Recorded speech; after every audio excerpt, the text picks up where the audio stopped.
It's 10:09 a.m. Your child is lying on the kitchen floor, crying because their shirt feels wrong. Not itchy, not painful, just wrong. At the exact same moment, on the other side of the world, 5-year-olds in Japan are calmly walking to school, taking responsibility for classroom jobs and handling frustration without collapsing into tears. So what's actually happening here? Because the difference isn't discipline, it isn't temperament, and it definitely isn't that Japanese children are somehow easier. The difference is this: their nervous systems feel safe. Japanese parents follow 8 invisible rules that create calm, cooperation, and emotional stability, not by controlling children, but by removing uncertainty from their brains. Rule 1. Connection comes before expectations. Most parents try to build independence first and connection second.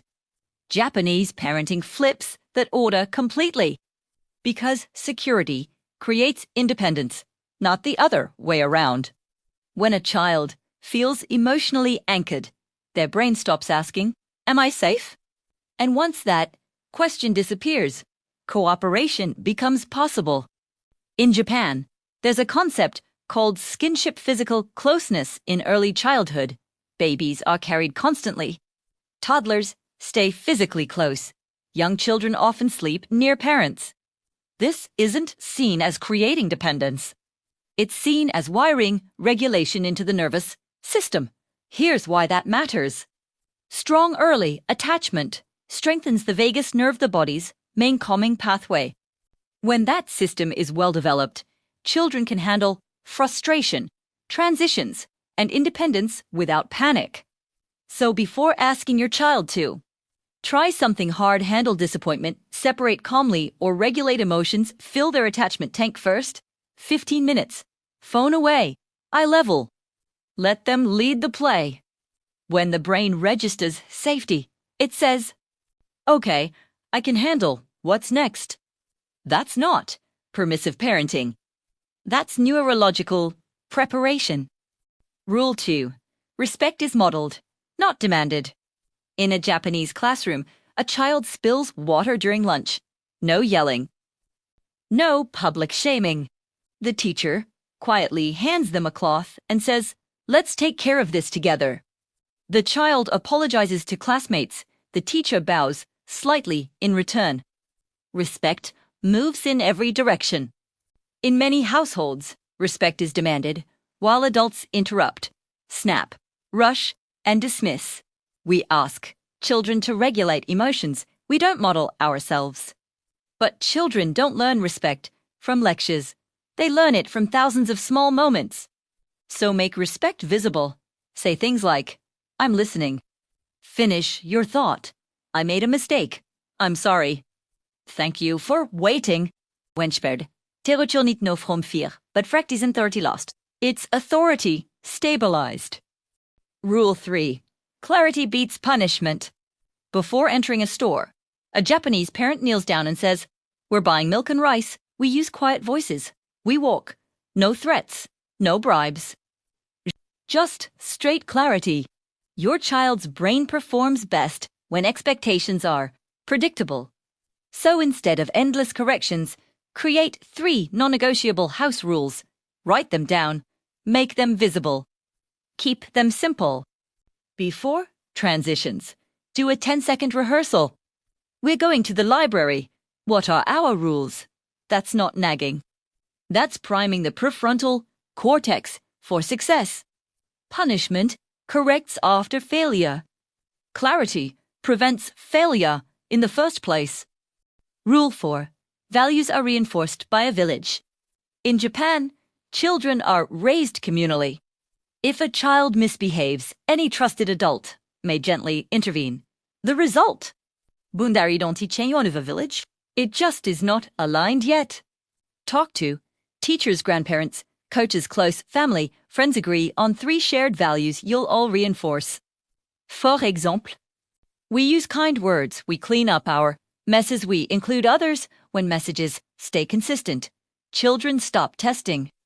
Their nervous system relaxes because the rules of the world don't keep shifting. Consistency isn't strictness. It's emotional relief. Rule 5. Meals train emotional regulation. In Japanese schools, lunch isn't a break. Tea's a ritual. Children eat together. They start together. They end together. Before eating, the phrase that Tremblay received. Neurologically, this matters. Gratitude strengthens regulation pathways. Shared meals teach presence. Predictable rituals calm the nervous system. Your version doesn't need perfection. Choose 1 meal per week. Phones away. 15 minutes together. Before eating, everyone is grateful for even silly one. You're not just feeding your child. You're training emotional stability. Rule 6. Teach awareness of others, not just rules. A child wants a toy another child is using. Instead of scolding, a Japanese teacher says, "Look at your friend's face. What do you notice?" That activates mirror neurons, the brain's empathy system. Rather than saying that's not nice, guide observation. What do you see on your brother's face? Perspective taking becomes automatic through repetition. Before entering any new space, pause. How can we be good guests here? Let your child answer. Empathy isn't taught with lectures. It's trained with attention. Rule 7. Independence is built through real responsibility. In Japan, young children serve meals, clean spills, manage real tasks, no assure. As proof of competence, confidence doesn't come from praise. It comes from evidence. Give your child 3 real responsibilities they fully own. Not tasks you micromanage, jobs with natural consequences.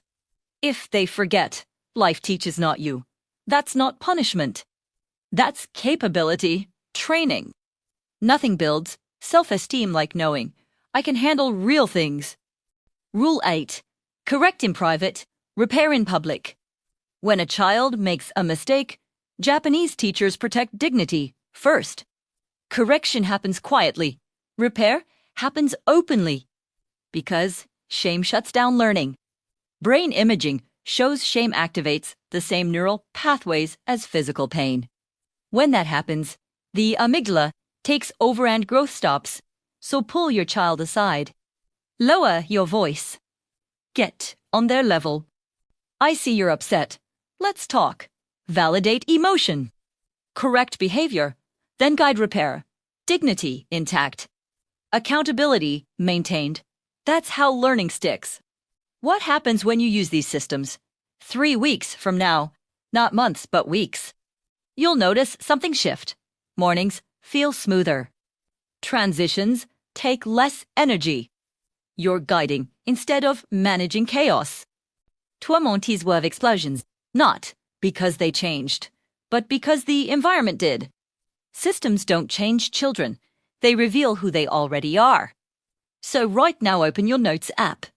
Write down 3 non-negotiable house rules. Tonight, do the 10-second rehearsal before bedtime. That alone will start changing behavior immediately. But one warning. These rules only work if you release one belief, that cooperation means control. It doesn't. It means safety. And once the brain feels safe, listening becomes natural. So tell me, which rule are you starting with tonight?